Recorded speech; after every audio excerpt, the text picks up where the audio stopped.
ಭಾಷೆಗಳು ನೂರಾರು, ಎಲ್ಲಿ ನಾವು ಒಂದೇ. ದ್ವೇಷ ಕ್ಲೇಶಗಳ ದೂರ ಮಾಡಿ ಬನ್ನಿ ಎಲ್ಲ ಮುಂದೆ. ಭಾರತ ಮಾತೆ ನಿನಗೆ ವಂದನೆ, ಭೂಮಿಯಲ್ಲಿರುವ ಸ್ವರ್ಗ ನೀನೆ. ನಮ್ಮಯ ಜನುಮ ನಿನಗೆ ಅರ್ಪಣೆ, ಗಡಿಯನ್ನು ದಾಟಿ ಕೂಗಿ ಹೇಳು ಹೆಮ್ಮೆಯ ನೀ. ಭಾರತ ಭಾರತ ಭಾರತ ಭಾರತ. ಪರಮ ಪೂಜ್ಯ ಡಾಕ್ಟರ್ ಜಿ ಅವರ ರಾಷ್ಟ್ರ ನಿರ್ಮಾಣ ಕಾರ್ಯಕ್ರಮಕ್ಕೆ ಶುಭ ಕೋರುವವರು ದೀಪಾ ಬಾಳಿಗ, ಪುಣೆ.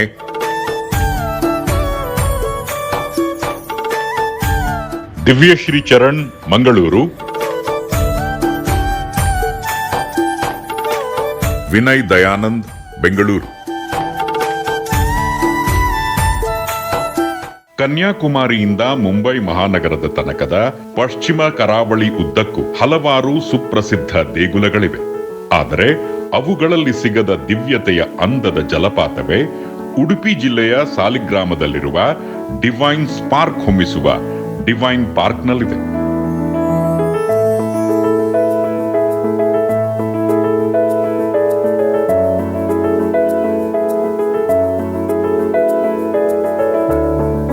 ಸರ್ವ ಧರ್ಮಗಳ, ಸರ್ವ ದೇವರುಗಳ ನೆಲೆಬೀಡಾದ ಈ ಡಿವೈನ್ ಪಾರ್ಕ್ ಎಂಬುದು ಅಂದಿನ ವಿಶ್ವಮಾನವ ಸ್ವಾಮಿ ವಿವೇಕಾನಂದರು ಜಾಗೃತ ಚೇತನ ಶ್ರೀ ಗುರೂಜಿ ಆಗಿ ಇಲ್ಲಿ ನೆಲೆಸಿ ಅವರೇ 1986ರಲ್ಲಿ ನಿರ್ಮಿಸಿಕೊಂಡ ಅವರದೇ ಆದ ಆಧ್ಯಾತ್ಮಿಕ ಪ್ರಯೋಗಶಾಲೆ ಎಂಬುದಂತೂ ವಿಚಿತ್ರವಾದರೂ ಸತ್ಯವೇ. ರಾಷ್ಟ್ರೀಯ ಹೆದ್ದಾರಿ 66ರಲ್ಲಿ ಸಾಲಿಗ್ರಾಮದ ಪಟ್ಟಣದಲ್ಲಿ ಮುಗಿಲೆತ್ತರಕ್ಕೆ ಎದ್ದು ನಿಂತಿರುವ ಪರಮ ಪವಿತ್ರ ತಾಣವೇ ಇದಾಗಿದೆ. ಉಳಿದೆಲ್ಲ ದೇಗುಲಗಳಲ್ಲಿ ಸೈಲೆಂಟ್ ಆಗಿರುವ ದೇವರು ಇಲ್ಲಿ ಸೇಲಿಯಂಟ್ ದಿವ್ಯ ಸಂದೇಶವನ್ನಂತೂ ಹೊಮ್ಮಿಸುತ್ತಲೇ ಇದ್ದಾರೆ. ಉಳಿದೆಡೆ ಇನರ್ಟ್ ಆಗಿ ತೋರುವ ದೇವರು ಇಲ್ಲಂತೂ ಬಾಯಿ ಬಿಟ್ಟು ಆಧ್ಯಾತ್ಮಿಕ ಲೋಕದ ಗುಟ್ಟನ್ನೆಲ್ಲ ರಟ್ಟು ಮಾಡುತ್ತಿದ್ದಾರೆ. ಮೂರ್ತಿ ಚಿಕ್ಕದಾದರೂ ಕೀರ್ತಿ ದೊಡ್ಡದೆಂಬಂತೆ ಜಗತ್ತಿನ ದೇವರ ಗಡಣವೇ ಇಲ್ಲಿ ಮುಂಜಾನೆ ಪೂಜೆಯ ವೇಳೆ ಹಾಗೂ ಸಂಜೆ ಇಂಪಾದ ಭಜನೆಯ ವೇಳೆ ಸಕ್ರಿಯರಾಗುತ್ತಾರೆ. ನೀವು ಯಾವುದೇ ಊರಿನ ಯಾವುದೇ ದೇವರಲ್ಲಿ ಭಕ್ತಿಯ ಹರಕೆ ಹೊತ್ತಿದ್ದರೂ ಇಲ್ಲಿಗೆ ಬಂದು ಅದನ್ನು ತಲುಪಿಸಿದಾಗ ಆಯಾಯ ದೇವರಿಗೆ ಅದನ್ನು ತಲುಪಿಸಿ ನಿಮಗೆ ಬಂಪರ್ ಕೃಪಾ ಬಟವಾಡೆಗೆ ಮುಂದಾಗುವವರೇ ಡಿವೈನ್ ಪೋಸ್ಟ್ಮನ್ ಆಗಿ ಸಹಕರಿಸುವ ಶ್ರೀ ಗುರೂಜಿ ಎಂಬುದಂತೂ ಅವರೇ ಬಯಲು ಮಾಡಿದ ಅತ್ಯಪರೂಪದ ಶ್ರೇಷ್ಠ ಸತ್ಯವಾಗಿದೆ. ಆತ್ಮಶಕ್ತಿ ಜಾಗೃತಿಯ ಏಕೈಕ ಪಾವನ ನೆಲೆಯಾಗಿಯೇ ಈ ಕ್ಷೇತ್ರವಂತೂ ಸದ್ದಿಲ್ಲದೆ ಸುದ್ದಿ ಮಾಡದೆ ಎಲೆಮರೆಯ ಕಾಯಿಯಂತೆ ತುಡಿಯುತ್ತಲೇ ಬಂದಿದೆ. ಉತ್ತಿಷ್ಠತ ಜಾಗೃತ ಎಂಬಿ ಧ್ಯೇಯ ವಾಕ್ಯದೊಂದಿಗೆ ಜಗದಗಲ ವ್ಯಾಪಿಸಿರುವ ನೂರಾರು ಡಿವೈನ್ ಸ್ಪಾರ್ಕ್ಸ್ ಯ ವಿವೇಕ ಜಾಗೃತ ಬಳಗಗಳು ವ್ಯಕ್ತಿತ್ವ ನಿರ್ಮಾಣ ಹಾಗೂ ಲೋಕೋದ್ಧಾರದ ಪವಿತ್ರ ಗುರಿಗಳತ್ತ ದುಡಿದು ನಾವೆಲ್ಲ ಒಂದು, ಬಂಧು, ಹಿಂದೂ, ಇಂದು, ಮುಂದೆಂದು ಎಂಬಿ ವಿಶ್ವ ಮಾನವ ಧರ್ಮದ ಅತ್ಯಾಪ್ತ ಘೋಷಣೆಯೊಂದಿಗೆ ವಿಶ್ವಬಂಧು ಪರಿಷತ್ ಆಗಿಯೇ ಬಹುಜನ ಹಿತಾಯ, ಬಹುಜನ ಸುಖಾಯ, ಬಹುಜನ ಶುಭಾಯ, ಬಹುಜನ ಮಂಗಳಾಯ ಎಂದೇ ಜನಮನ ಮಾರ್ಜನದ ಬಹುಮುಖ್ಯ ಚಟುವಟಿಕೆಗಳೊಂದಿಗೆ ತನ್ಮಯವಾಗಿವೆ. ತಿಂಗಳಲ್ಲಿ ಮೊದಲ ಹಾಗೂ ಕೊನೆಯ ಭಾನುವಾರಗಳಲ್ಲಿನ ಶ್ರೀ ಗುರೂಜಿ ದಿವ್ಯ ಸಂದೇಶ ಸುಧೆಯು ಲೋಕಹಿತಕ್ಕೆಂದೇ ಜರುಗುವ ವಿಶಿಷ್ಟ ವಿಶ್ವಮಂಗಳ ಹೋಮ, ಸಾಮೂಹಿಕ ಕುಂಕುಮಾರ್ಚನೆ, ಜನಜಾಗೃತಿ ಚಿಂತನಾ ಸಮಾವೇಶ, ತಿಂಗಳಿನಲ್ಲಿ ನಡೆಯುವ ನಾನಾ ಶಿಬಿರಗಳಲ್ಲಿ ಮುಖ್ಯವಾಗಿ ವಿದ್ಯಾಶ್ರೀ ಶಿಬಿರ, ಕೃಷಿಶ್ರೀ ಶಿಬಿರ, ಸಮರಸಶ್ರೀ ಶಿಬಿರ, ದಾಂಪತ್ಯಶ್ರೀ ಶಿಬಿರ, ಸಾಧಕ ಶ್ರೀ ಶಿಬಿರ, ಮಿತವ್ಯಯ ಶ್ರೀ ಶಿಬಿರಗಳು ತಿಂಗಳ ಮೊದಲ 10 ದಿನಗಳ ಕಾಲ ಜರುಗುವ ಯೋಗ ವಿಹಾರ, ಉಚಿತ ಯೋಗ ಶಿಬಿರವು ಧ್ಯಾನ ಯೋಗ, ಮಾತೃಯೋಗ, ಬಾಲಯೋಗ, ರಜಾ ಸಂಗಮ, ಯೋಗ ಶ್ರೀರಕ್ಷ ಶಿಬಿರವು, ಕೇವಲ ಒಂದೇ ವಾರದ ಆವಾಸಿ ಯೋಗ ಪರ್ವ, ವಿಶಿಷ್ಟ ಚಿಕಿತ್ಸಾ ವಿಕ್ರಮವು ಸದಾ ಎದೆತಟ್ಟಿ ಉಲ್ಲೇಖನಾರ್ಹವೇ. ಎಂದಿಗೂ ಸಂಗ್ರಾಮ ಅಲ್ಲ, ಸರ್ವದಾ ಸಂಧಾನವೇ ಎಂಬುದಂತೂ ಸಂಸಾರಿಗಳ ಸಾಧನಾ ಗರುಡಿಯಾದ ಈ ಡಿವೈನ್ ಪಾರ್ಕ್ನ ಹೆಗ್ಗುರುತು.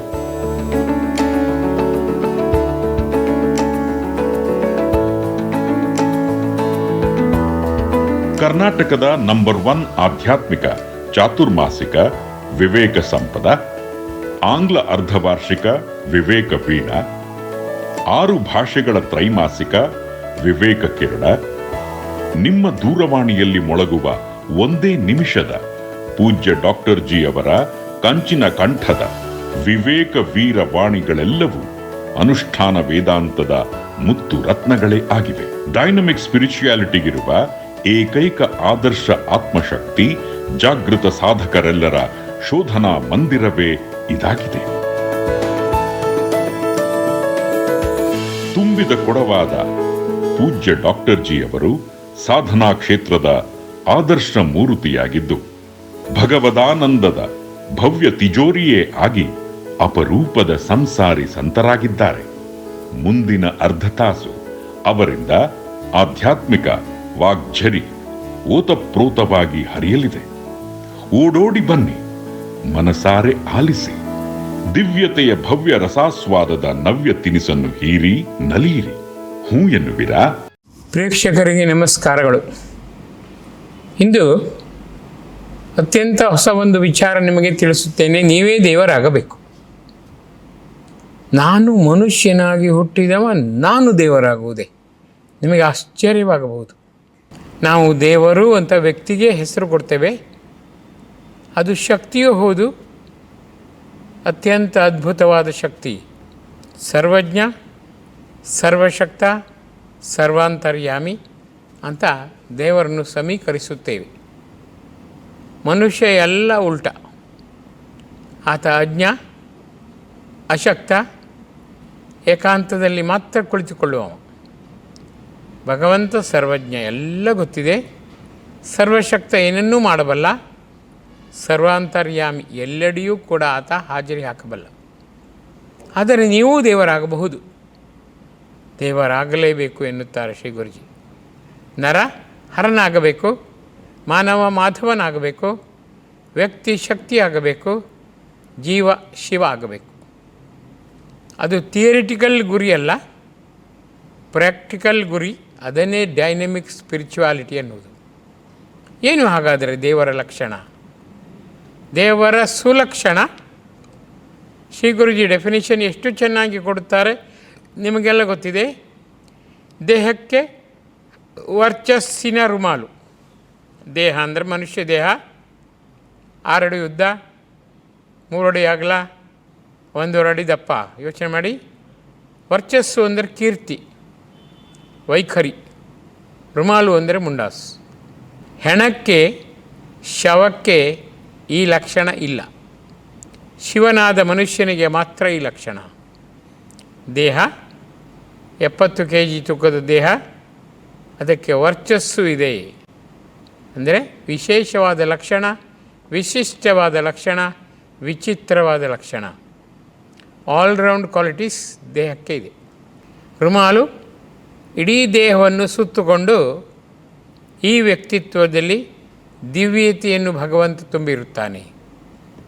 ಹೊರನೋಟಕ್ಕೆ ಅದು ಜಡವಾಗಿ ಕಂಡರೂ ಕೂಡ ಹತ್ತಿರದಿಂದ ಹೋದಾಗ, ಮಾತನಾಡಿಸಿದಾಗ ಚೈತನ್ಯದ ಬೀಡಾಗುತ್ತದೆ, ಹೊಸ ಶಕ್ತಿ ಚೈತನ್ಯದ ನಾಡಾಗುತ್ತದೆ. ಆ ದೇವರು, ನಾವು ಯಾವ ಮೂರ್ತಿಯನ್ನು ದೇವರು ಎನ್ನುತ್ತೇವೋ ಆ ಮೂರ್ತಿಯಲ್ಲಿ ನಾನಾ ಲಕ್ಷಣಗಳಿವೆ. ಆ ಲಕ್ಷಣಗಳು ದೇಹಕ್ಕೆ ಅಂಟಿಕೊಂಡಾಗ, ತುಂಬಿ ಉಕ್ಕುವಂತಿದ್ದಾಗ ವ್ಯಕ್ತಿಯೇ ಶಕ್ತಿಯಾಗುತ್ತಾನೆ, ಜೀವವೇ ಶಿವ ಆಗುತ್ತದೆ. ಆನಂತರ ಮಾನವ ಮಾಧವನಾಗುತ್ತಾನೆ, ನರ ಎಂಬ ಪ್ರಾಣಿ ಹರನೇ ಆಗುತ್ತಾನೆ. ಯೋಚನೆ ಮಾಡಿ. ಭಗವಂತನ ಮುಖ್ಯ ಲಕ್ಷಣವೇ ಪಂಚದೈವಿ ಗುಣಗಳು. ಪ್ರೀತಿ ಎಲ್ಲರೂ ಬೇಕು. ದೇವರಿಗೆ ಪಕ್ಷಪಾತವೇ ಇಲ್ಲ. ನಿಷ್ಪಕ್ಷಪಾತವಾಗಿ ಎಲ್ಲರೂ ನನ್ನ ಮಕ್ಕಳೇ ಎಂಬ ಅರ್ಥದಿಂದ ಭಗವಂತ ಎಲ್ಲರ ಮಹಾತಾಯಿಯಾಗಿರುತ್ತಾನೆ, ತಂದೆಯಾಗಿರುತ್ತಾನೆ. ಎಲ್ಲರೂ ಬೇಕೇ ಬೇಕು, ಖಂಡಿತ ಬೇಕು, ಸರ್ವತ್ರ ಸರ್ವಕಾಲಕ್ಕೂ ಕೂಡ ಬೇಕೇ ಬೇಕು ಈ ಭಾವ. ಭಗವಂತನಿಗೆ ಅಲರ್ಜಿ ಆಗುವವರು ಯಾರೂ ಇಲ್ಲ. ಭಗವಂತನನ್ನು ಸ್ಮರಿಸಿದಾಗಲೇ ಎನರ್ಜಿ ಎಲ್ಲರಲ್ಲಿಯೂ ಕೂಡ ಉಕ್ಕುತ್ತದೆ. ಮುಂದಿನ ಗುಣವೇ ತಾಳ್ಮೆ. ಕೋಪತಾಪದಿಂದ ಭಗವಂತ ಶಾಪ ಕೊಡುವುದಿಲ್ಲ. ಏನಿದ್ದರೂ ಕೂಡ ಸಮಾಧಾನ ಚಿತ್ತನಾಗುತ್ತಾನೆ. ಸಂಶಯವನ್ನು ಓಡೋಡಿಸಿ ಸದಾಕಾಲ ಸಮಾಧಾನದ ನಾಡಾಗುತ್ತಾನೆ, ಬೀಡಾಗುತ್ತಾನೆ. ತಾಳ್ಮೆ ಉಕ್ಕುವ ಕೋಪತಾಪವನ್ನು ನಿಯಂತ್ರಿಸಿ ಕೇವಲ ಮಂದಹಾಸದಿಂದಲೇ ಮುಂದಾಗಿ ಎಲ್ಲರೂ ಬೇಕು, ಎಲ್ಲರೂ ನನ್ನವರೇ, ಎಲ್ಲರೂ ನನ್ನ ಮಕ್ಕಳೆಂದ ಸಮಾಧಾನ ಚಿತ್ತನಾಗಿ ವರ್ತಿಸುವ ಈ ಗುಣವೇ ತಾಳ್ಮೆ. ಮುಂದಿನ ಗುಣವೇ ಕ್ಷಮೆ. ಏನೇ ತಪ್ಪು ಮಾಡಿದರೂ ಕೂಡ ಅದರ ಪರಿವೇ ಇಲ್ಲದಂತೆ, ನೆನಪೇ ಇಲ್ಲದಂತೆ, ಏನೂ ದೋಷ ಆಗಿಲ್ಲವೆಂಬಂತೆ ಎಲ್ಲರನ್ನೂ ಪ್ರೀತಿಯ ಹೊಸ ಮಜಲಿನಲ್ಲಿ ಇದ್ದು ಮುದ್ದು, ಕಂದ, ಚಿನ್ನ, ದಾಸ, ಸೇವಕ, ಸಾಧಕ, ಶೋಧಕ ಎಂದು ಸದಾಕಾಲ ಮೆಲುದನಿಯಲ್ಲಿ ಮಾತನಾಡುತ್ತಲೇ ಇರುತ್ತಾನೆ ಭಗವಂತ. ಅದಕ್ಕೆ ಒಳ ಕಿವಿ ಬೇಕು. ಈ ರೀತಿ ವಾತ್ಸಲ್ಯಮಯಿ ಮಾತನ್ನು ಕೇಳಲು ಒಳ ಕಣ್ಣು ಬೇಕು ಭಗವಂತನ ದಿವ್ಯ ದರ್ಶನಕ್ಕಾಗಿ. ಕರ್ತವ್ಯ ಪರತೆ ಭಗವಂತನ ಇನ್ನೊಂದು ಗುಣ. ಎಲ್ಲ ಕೆಲಸವನ್ನು ದೇಹದ ಅಂಗಾಂಗಗಳಲ್ಲಿ ನಖಶಿಖಾಂತಾತ ಮಾಡುವ ಎಲ್ಲ ಕೆಲಸವನ್ನು ಅತ್ಯಂತ ನೈಪುಣ್ಯದಿಂದ ಮಾಡುತ್ತಾನೆ. ನಾವು ಮಾಡುವ ಕೆಲಸ ಬೇಕಾಬಿಟ್ಟಿಯಾಗಿ ಕಣ್ಣಿಗೆ ಮಣ್ಣೆರಚುವ ಕೆಲಸ ಭಗವಂತ ಪ್ರತಿ ಹಂತದಲ್ಲಿಯೂ ಕರಾರುವಕ್ಕಾಗಿ ಮಾಡುತ್ತಾನೆ. 4 ಕ್ಷೇತ್ರಗಳಲ್ಲಿ ಆತ ದುಡಿಯುತ್ತಾನೆ, ನುಡಿಯುತ್ತಾನೆ. ಮುಷ್ಟಿಗಾತ್ರದ ಹೃದಯ ಎದೆಗುಡಿಯಲ್ಲಿ ಎಡಭಾಗದಲ್ಲಿರುತ್ತದೆ. ಲಬ್ ಡಬ್ ಎಂದು ನಿಮಿಷಕ್ಕೆ 72 ಬಾರಿ ಸರಾಸರಿ ಬಡಿಯುತ್ತಲೇ ಇರುತ್ತದೆ. ಮಗು ಇಲ್ಲಿ ನೋಡು, ಬೇಗ ಬಾ, ಸಮೀಪ, ಲಬ್ ಡಪ್. ಭಗವಂತನ ಈ ಕೆಲಸ ಹರಕೆ ಬಲಿಯಾಗಿ ಇಲ್ಲವೇ ಇಲ್ಲ. ಚಾಕಚಕ್ಯತೆಯಿಂದಲೇ ಆತ ಅತಿ ಗಮನವಿಟ್ಟೇ ನಾಪುಣ್ಯದಿಂದ ಮಾಡುತ್ತಾನೆ. ಉಸಿರಾಟ ಮೂಗಿನ ಮೂಲಕ ದೇಹದ ಹೊಗೆನಳಿಗೆಯಾದ ಮೂಗು ಕೆಳಮುಖದಲ್ಲಿದೆ. ಜಗತ್ತಿನಾದ್ಯಂತ ಎಲ್ಲ ಹೊಗೆನಳಿಗೆ ಮೇಲ್ಮುಖವಾಗಿ ಗಗನಕ್ಕೆ ನೇರವಾಗಿಯೇ ನೆಟ್ಟಿದ್ದರೆ ದೇಹದ ಈ ಹೊಗೆನಳಿಗೆ ಕೆಳಮುಖವಾಗಿ ಭಗವಂತ ವಿಶ್ವಕರ್ಮನ ಸಹಾಯದಿಂದ ನೆಟ್ಟಿದ್ದಾನೆ. ಯಾಕಂದರೆ ಪೆದ್ದ ಭಗವಂತನ ಬಗ್ಗೆ ಅರಿವು ಮೂಡಲಿಕ್ಕೆ ಆತ ಬುದ್ಧಿವಂತನಾಗಬೇಕು. ಮೂಗಿನ ಮೂಲಕ ಬಿಸಿ ಗಾಳಿ ತುಟಿಗೆ ಸೋಂಕಿದಾಗ ಎಂಥ ಪೆದ್ದನಿಗೂ ಕೂಡ ಒಳಗಡೆ ಒಬ್ಬರು ದೇಹದ ಉಷ್ಣತೆಯನ್ನು ಕಾಪಾಡುತ್ತಿದ್ದಾರೆ. 98.6 ಡಿಗ್ರಿ ಫ್ಯಾರನ್ಹೀಟ್ ದೇಹದ ಉಷ್ಣತೆ ಸ್ಥಾಯಿಯಾಗಿರುವಂತೆ ಭಗವಂತ ಪ್ರತಿ ಜೀವಕೋಶದಲ್ಲಿಯೂ ಕೂಡ ATP ADPಗಳ ಚಲನೆ ಸಾಂಗವಾಗುವಂತೆ ಮಾಡುತ್ತಿದ್ದಾನೆ ಎಂಬ ಸಾಮಾನ್ಯ ಜ್ಞಾನದಿಂದಾಗಿ ಚುರುಕಾಗಬೇಕು ಎಂಬ ಅರ್ಥದಿಂದ ದೇಹದ ಹೊಗೆನಳಿಗೆ ಮೂಗು ಕೆಳಮುಖವಾಗಿದೆ. ನಿಮಿಷಕ್ಕೊಮ್ಮೆ ನಾವು ರೆಪ್ಪೆಯನ್ನು ಮುಚ್ಚಿ ತೆರೆಯುತ್ತೇವೆ. ಕಣ್ಣಿನ ಮೇಲ್ಮೈ ಒದ್ದೆ ಆಗಬೇಕು. ಒಣಗಿ ಕಾಯಿಲೆಯಿಂದಾಗಿ ಅದು ಹುಣ್ಣಾಗಬಾರದು. ಗಂಟಲಿನಲ್ಲಿ ಎಂಜಲು ನುಂಗುವುದು ಕೂಡ ನಿಮಿಷಕ್ಕೊಮ್ಮೆ. ಈ ರೀತಿ 72 + 22 + 1 + 1 ನಿಮಿಷಕ್ಕೆ 96 ಬಾರಿ ಹಾಜರು ಹಾಕುತ್ತಾನೆ ಭಗವಂತ. ತಾನು ಜೀವಂತವಾಗಿದ್ದೇನೆ, you are living because I am not living your body ಎಂಬರ್ಥದಿಂದ ಭಗವಂತ ಚಿನ್ಮಯಿಯಾಗಿ ಒಳಗಡೆ ಕೆಲಸ ಮಾಡುತ್ತಾನೆ. ಹಾಗೆಂದೇ ಆತ ಕ್ಷಮಿಸುತ್ತಾನೆ. ಏನೇ ತಪ್ಪಾದರೂ ಕೂಡ ಪರಸ್ಪರ ನೆನಪೇ ಇಲ್ಲದಂತೆ ಮಾಡಿ ಕರ್ತವ್ಯಶೀಲನಾಗಿ ಈ ಕ್ರಿಯೆ ಸದಾಕಾಲ ಯಾವ ರೀತಿ ಕಂಟಕವೂ ಇಲ್ಲದಂತೆ ನಿರಾಯಾಸವಾಗಿ ನಿರಾತಂಕವಾಗಿ ನಡೆಯುವಂತೆ ಮಾಡುತ್ತಾನೆ. ಪ್ರೀತಿ, ತಾಳ್ಮೆ, ಕ್ಷಮೆ, ಕರ್ತವ್ಯತೆ, ನಿಸ್ವಾರ್ಥತೆಯ ಗಣಿಯಾಗಿ ಭಗವಂತ ಇದ್ದಾನೆ. ತ್ಯಾಗಮಯಿಯಾಗಿದ್ದಾನೆ. ಎಲ್ಲರೂ ಕೂಡ ಸಂತೋಷದಿಂದಿರಬೇಕು ಎಂದು ಹಗಲಿರುಳು ಆತ ಕಣ್ಣಿನ ಮೇಲೆ ಕಣ್ಣಿಟ್ಟು ನಮ್ಮನ್ನು ಬದುಕಿಸುತ್ತಿದ್ದಾನೆ. ನಮಗಿಂತ ಜಾಸ್ತಿ ನಮ್ಮ ದೇಹವನ್ನು ಪ್ರೀತಿಯಿಂದ ನೋಡುತ್ತಾನೆ. ಆತ ನಿಜವಾಗಿಯೂ ನಿಸ್ವಾರ್ಥತೆಯ ಬೀಡಾಗಿದ್ದಾನೆ. ಈ 5 ಗುಣಗಳನ್ನು ನೀವು ರೂಢಿಸಿಕೊಂಡು ರಕ್ತಗತ ಮಾಡಿಬಿಟ್ಟರೆ ಭಗವಂತನ ಮೇಜರ್ ಕೆಲಸ ನೀವು ಕೂಡ ಮಾಡುತ್ತೀರಿ ಎಂದರ್ಥ. ಕೋಪತಾಪವೇ ಇಲ್ಲದಂತೆ ಶಾಂತಿ ಸಮಾಧಾನದ ಬೀಡಾಗಿ ನಗು ನಲಿವು ನೊಂದದ ಆತ್ಮವಿಶ್ವಾಸದಂತೆ ನಮ್ಮವರೇ ಎಲ್ಲ ಎಂಬಂತೆ ವಿಶಾಲತೆ ವಿಶುದ್ಧತೆಯ ಗಣಿಯಾಗಿ ಸದಾಕಾಲ ನೀವು ಬದುಕಬೇಕು, ಇನ್ನೊಬ್ಬರನ್ನು ಕೂಡ ಬದುಕಿಸಲು ಬಿಡಬೇಕು. ಈ ದೈವಿ ಗುಣಗಳ ಗಣಿಯಾದ ಮನುಷ್ಯ ಯಥಾರ್ಥವಾಗಿ ವಿಶ್ವಮಯಿ ಆಗಬೇಕು. ಜಗತ್ತೇ ಮನೆ, ಮಾನವ ಕುಲವೇ ಕುಟುಂಬ. ನನ್ನ ಮನೆಯ ಮಾಡು ಎಂದರೆ ಆಕಾಶ, ನೆಲ ಅಂದರೆ ನೆಲ, ಮಧ್ಯ ಪಾರ್ಟಿಷನ್ ಇಲ್ಲ, ಇಡೀ ಜಗತ್ತೇ ಕೂಡ ನನ್ನ ಮನೆ. ಈ ರೀತಿ ವಿಶಾಲತೆ ಜೊತೆಗೆ ಎಲ್ಲರಿಗೂ ಒಳಿತಾಗಬೇಕು, ಶುಭವಾಗಬೇಕು. ಇದು ವಿಶುದ್ಧತೆ. ವಿಶಾಲತೆ ವಿಶುದ್ಧತೆಯ ಈ ಗುಣಗಳ ಗಣಿ ನೀವಾದಾಗ ಯೋಚನೆ ಮಾಡಿ, ಅದ್ಭುತವಾಗಿ ವಿಶ್ವಮಯಿಯಾಗಿ ನೀವಿರಬಹುದು. ವಿಶ್ವ ಮಾನವ ಧರ್ಮದಲ್ಲಿ ನೀವು ನಲಿಯಬಹುದು. ನಿಮ್ಮದು ವಿಶ್ವ ಬಂಧು ಪರಿಷತ್ತೆಂದು ಎದೆತಟ್ಟಿ ಹೇಳಬಹುದು. ಮಾನವ ದೇವಮಾನವನಾಗಬೇಕು, ದೇವರೇ ಆಗಬೇಕು ಎಂದರೆ ಪಂಚದೈವೀ ಗುಣಗಳ ಗಣಿಯಾಗಬೇಕು. ಆನಂತರ ಸದಾಕಾಲ ಎಲ್ಲರೂ ನನ್ನವರೇ, ನಾನು ಎಲ್ಲರವನು ಎಂದು ಎದೆತಟ್ಟಿ ಹೇಳುವ ಆ ದೃಢತೆ ಖಂಡಿತವಾಗಿ ಉಕ್ಕುತ್ತಲೇ ಇರಬೇಕು. ಭಗವಂತ ಮೆಚ್ಚುವ ದೊಡ್ಡ ಗುಣ ಆಪ್ತತೆ. ನಮ್ಮವರೇ ಎಂಬ ಭಾವ ಭಗವಂತನಲ್ಲಿ ಬಂದೇ ಬರುತ್ತದೆ.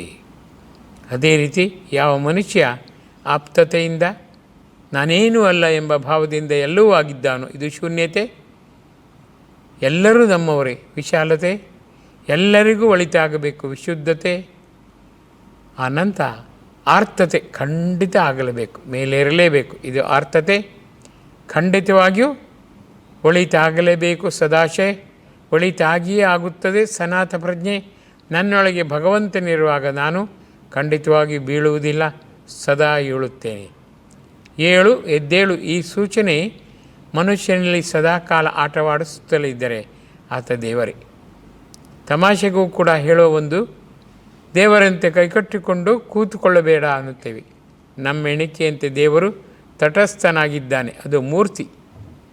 ದೇವರ ಮೂರ್ತಿಯೇ ದೇವರಲ್ಲ, ದೇವರ ಮೂರ್ತಿಯೊಳಗಿರುವ ಚೈತನ್ಯವೇ ಯಥಾರ್ಥವಾದ ದಿವ್ಯತೆಯ ಚೈತನ್ಯ, ಅದು ದೇವರು. ಆ ದೇವರು ವ್ಯಾಕುಲ ಮೊರೆಗೆ ಓಡಿ ಬರುತ್ತಾನೆ.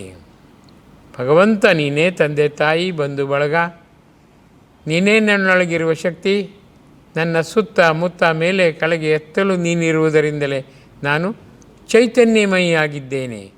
ಖಂಡಿತವಾಗಿಯೂ ನನ್ನಲ್ಲಿ ಅಕ್ಷಯ ಆನಂದ ಉಕ್ಕಿಸೋ, ಸದಾಕಾಲ ಆರೋಗ್ಯವಂತನಾಗಿ ನಾನು ಚಟುವಟಿಕೆಯ ನೀಡು ನಾಡು ಬೀಡು ಆಗುವಂತೆ ಡಿವೈನ್ ಮ್ಯಾಜಿಕ್ ಮಾಡೋ. ಈ ರೀತಿ ಆನಂದ ಆರೋಗ್ಯ ಆಯುಷ್ಯ ಸದಾಕಾಲ ಉಕ್ಕುತ್ತಲೇ ಇದ್ದರೆ ಆತ ಬರೀ ಮಾನವನಲ್ಲ, ಆತ ದೇವಮಾನವ. ದೇವರೇ ನಿನ್ನೊಳಗಿದ್ದು ಕೈ ಆಡಿಸುತ್ತಾನೆ. ನಾನು ನಂಬಿದ್ದೇನೆ, ತುಂಬಿದ್ದೇನೆ, ದಿಂಬಿನಂತೆ ಮೆತ್ತಗಾಗಿ ವಿಧೇಯನಾಗಿದ್ದೇನೆ ಎಂಬ ಅರ್ಥದಿಂದ ನೀವು ದೇವರೇ ಆಗಬೇಕು ಎಂದರೆ ನಿಮ್ಮಲ್ಲಿ ಚೈತನ್ಯ ಉಕ್ಕುತ್ತಲೇ ಇರಬೇಕು. ಸಂಶಯ ರಾಕ್ಷಸ ನಿಶೇಷವಾಗಬೇಕು, ನಿರ್ನಾಮ ಆಗಬೇಕು. ಆಗುತ್ತದೆ ಅಂದರೆ ದೃಢವಾಗಿ ಆಗಿಯೇ ಆಗುತ್ತದೆ ಎಂದು ತಟ್ಟಿ ಹೇಳುವ ಆ ಧೈರ್ಯವಂತರು, ಧೀರರು, ವೀರರು, ಶೂರರು ನೀವು ಆಗಬೇಕು. ಈ ರೀತಿ ಮನುಷ್ಯ ದೇವರಾಗುವುದು, ನರನು ಹರನಾಗುವುದು ಎಂದರೆ ದೇವರ ಎಲ್ಲ ಗುಣಲಕ್ಷಣಗಳು ರಕ್ತಗತವಾಗಬೇಕು. ಸಮರಸ ಇರಬೇಕು, ಹೊಂದಿ ಬಾಳುವಿಕೆ ಜೀವಾಳವಾಗಬೇಕು. ಹಾಲು ಜೇನಿನಂತೆ ಖಂಡಿತವಾಗಿಯೂ ಗೆದ್ದೇ ಬಿಡುವೆ. ಪರಸ್ಪರ ಕೊಹೆರೆನ್ಸ್ ಬೇಕು, ಸಾಮರಸ್ಯ ಬೇಕು, ಪರಸ್ಪರ ಯೂನಿಯನ್ ಬೇಕು, ಪರಸ್ಪರ ಹಾರ್ಮೋನಿ ಬೇಕು. ನಮ್ಮ ಈ ಜಗತ್ತಿನಲ್ಲಿ ಮನಿ ಬಗ್ಗೆ ನಮಗೆ ಚೆನ್ನಾಗಿ ಗೊತ್ತಿದೆ, ಹಾರ್ಮೋನಿ ಬಗ್ಗೆ ಗೊತ್ತೇ ಇಲ್ಲ.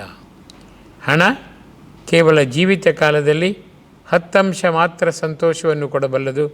ಆದರೆ ಗುಣ ಉಳಿದ 90% ಸಂತೋಷವನ್ನು ಕೊಟ್ಟು ಯಾರ ಮನಸ್ಸಿನಲ್ಲಿ, ಮನೆಯಲ್ಲಿ, ಮನಸ್ಸಿನೊಳಗೆ, ದೇಹದೊಳಗೆ ಹಾರ್ಮೋನಿ ಸಾಮರಸ್ಯ ಇದೆಯೋ ಅವರ ಜೀವನ ಸದಾಕಾಲ ಆನಂದದಾಯಕವಾಗಿರುತ್ತದೆ. ಆನಂದವೇ ಉಕ್ಕಿ ನಲಿಯುವಂತಿರುತ್ತದೆ. ನಿಶ್ಚಿಂತತೆ, ನಿರ್ಭಯತೆ, ನಿರ್ಲಿಪ್ತತೆ, ನಿರಾಡಂಬರತೆ ಇದು ಆನಂದದ ಲಕ್ಷಣ. ಭಗವದ್ ಆನಂದ ಎಂದು ಎದೆತಟ್ಟಿ ಹೇಳಲು ಒಳಗಡೆ ಪ್ರಾಣಶಕ್ತಿಯಾದ ದೇವರಿದ್ದಾನೆ. ತ್ರಾಣಶಕ್ತಿ, ಮಾನಶಕ್ತಿ, ಯಾನಶಕ್ತಿ, ಧ್ಯಾನಶಕ್ತಿಯಾದ ಆ ದೇವರು ದೇಹಕ್ಕೆ ವರ್ಚಸ್ಸಿನ ರುಮಾಲುವಾಗಿ ಆತ್ಮಶಕ್ತಿಯಾಗಿದ್ದಾನೆ. ಇಂಗ್ಲೀಷಿನ SOUL ಅದು ಯಥಾರ್ಥವಾಗಿ ಆತ್ಮಶಕ್ತಿಯಾಗಿರುತ್ತದೆ. ಅದು ನನ್ನೊಳಗಿದೆ. ಆ ದೇವರಿಂದಾಗಿ ನಾನಿದ್ದೇನೆ. I am living because God within is not living my body ಎಂದು ಎದೆತಟ್ಟಿ ಹೇಳುವ ನರ ನೀವಾದರೆ ನೀವೇ ಹರ. ದೇವರೇ ನೀವಾಗುವುದು ಎಂದರೆ ದಿನದ 24 ಗಂಟೆಯೂ ನಾನೆಲ್ಲ ಬದುಕುವುದು, ಬದುಕಿಸುವ ಪ್ರಾಣಶಕ್ತಿ, ತ್ರಾಣಶಕ್ತಿ, ಮಾನಶಕ್ತಿ ಎಂದು ಎದೆತಟ್ಟಿ ಹೇಳುವ ವೀರರು ನೀವಾಗಬೇಕು. ನಾನು ದೇವರನ್ನು ನಂಬಲ್ಲ ಎಂದು ನಮ್ಮ 99% ಜನ ಹೇಳಬಹುದು. ದೇವರು ಎಲ್ಲರೊಳಗಿದ್ದಾನೆ. ಪ್ರಾಣಶಕ್ತಿಯಾಗಿ ಎಲ್ಲರೂ ದೇವರೊಳಗಿಲ್ಲ. ಇದು ಆಧುನಿಕ ಆಭಾಸ.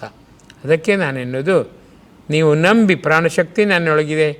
ಯಾವಾಗ ಟಾಟಾ ಎಂದು ದೇಹವನ್ನು ಬಿಡುತ್ತದೆಯೋ ಆಗ ನಾನು ಹೆಣ ಆಗಲೇಬೇಕು. ಕೇವಲ 6 ಗಂಟೆಯೊಳಗೆ ದುರ್ನಾಥದ ಬೀಡಾಗುವೆ. ಎಲ್ಲ ದೇಹ ವಿಕಾರವಾಗಿ ಬೀಗುತ್ತದೆ. ಮತ್ತೆರಡು ಗಂಟೆ 8 ಗಂಟೆ ಬಿಟ್ಟರೆ ಯಾರೂ ಕೂಡ ಆ ವಾಸನೆಯಲ್ಲಿ ಇರಲಿಕ್ಕೆ ಸಾಧ್ಯ ಇಲ್ಲ.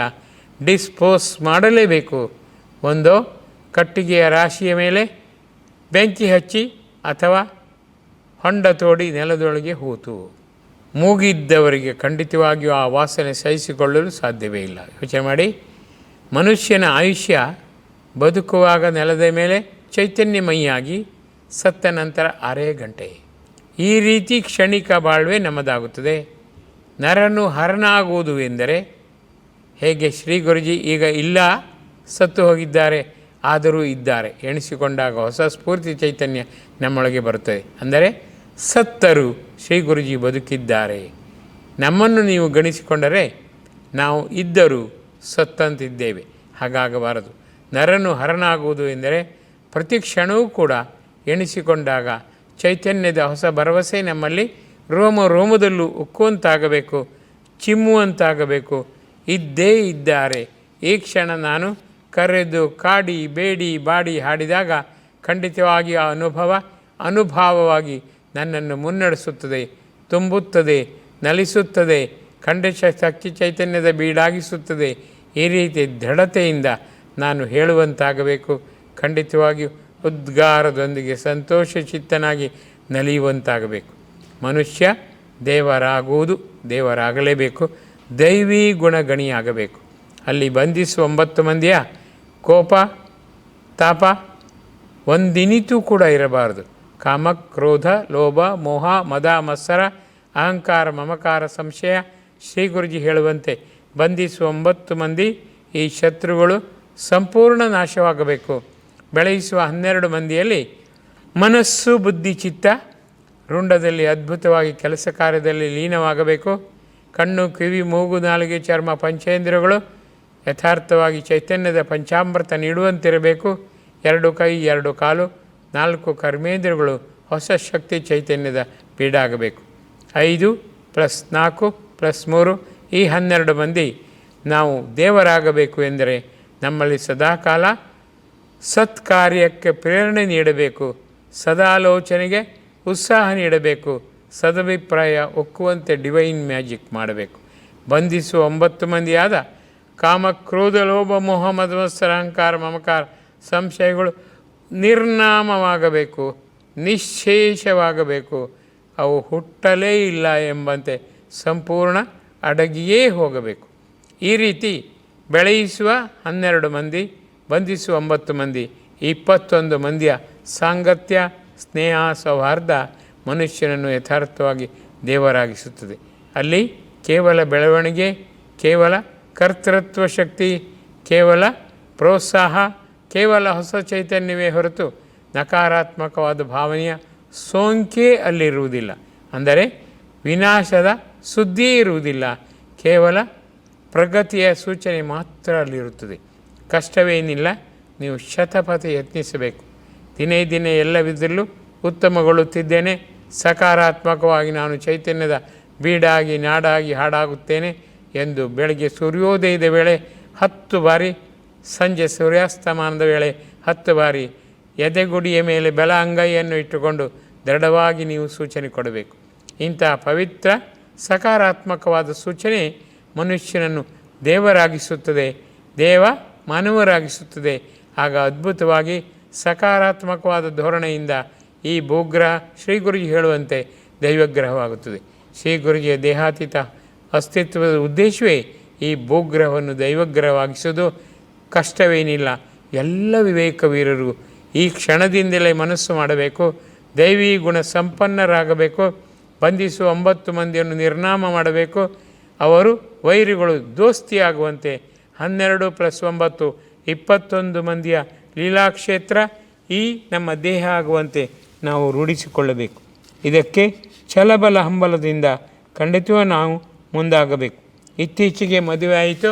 ಮದುವೆ ಆದಾಗ ಬಂದವರು ಕೇಳುತ್ತಾರೆ, ಮಗನಿಗೆ ಮದುವೆ ಆಯಿತಲ್ಲ? ಹೌದು, ಸಂತೋಷ ಸುದ್ದಿ. ಏನು ಮಾಡುತ್ತಾನೆ?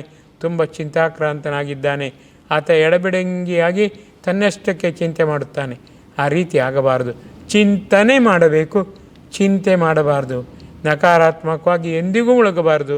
ಸಕಾರಾತ್ಮಕವಾಗಿ ಚೈತನ್ಯದ ಯಥಾರ್ಥವಾದ ಬೊಂಬೆಯಾಗಬೇಕು. ಆಗ ಮಾತ್ರ ನಶ್ವರ ಜೀವನದ ಈ ಹುಲುಮಾನವ ಶಾಶ್ವತವಾಗಿ ಆನಂದವನ್ನು ಸ್ಪಂದಿಸಿ ಆನಂದದ ಸಿಂಚನ ಮಾಡುವ ದೇವಮಾನವನಾಗುತ್ತಾನೆ. ಗಮನವಿಡಿ, ಮನುಷ್ಯನು ದೇವರಾಗಬೇಕು, ದೇವರೇ ಆಗಬೇಕು, ದೇವರು ಆಗಲೇಬೇಕು. ಯತ್ನಿಸೋಣವೇ. ನಮಸ್ಕಾರ.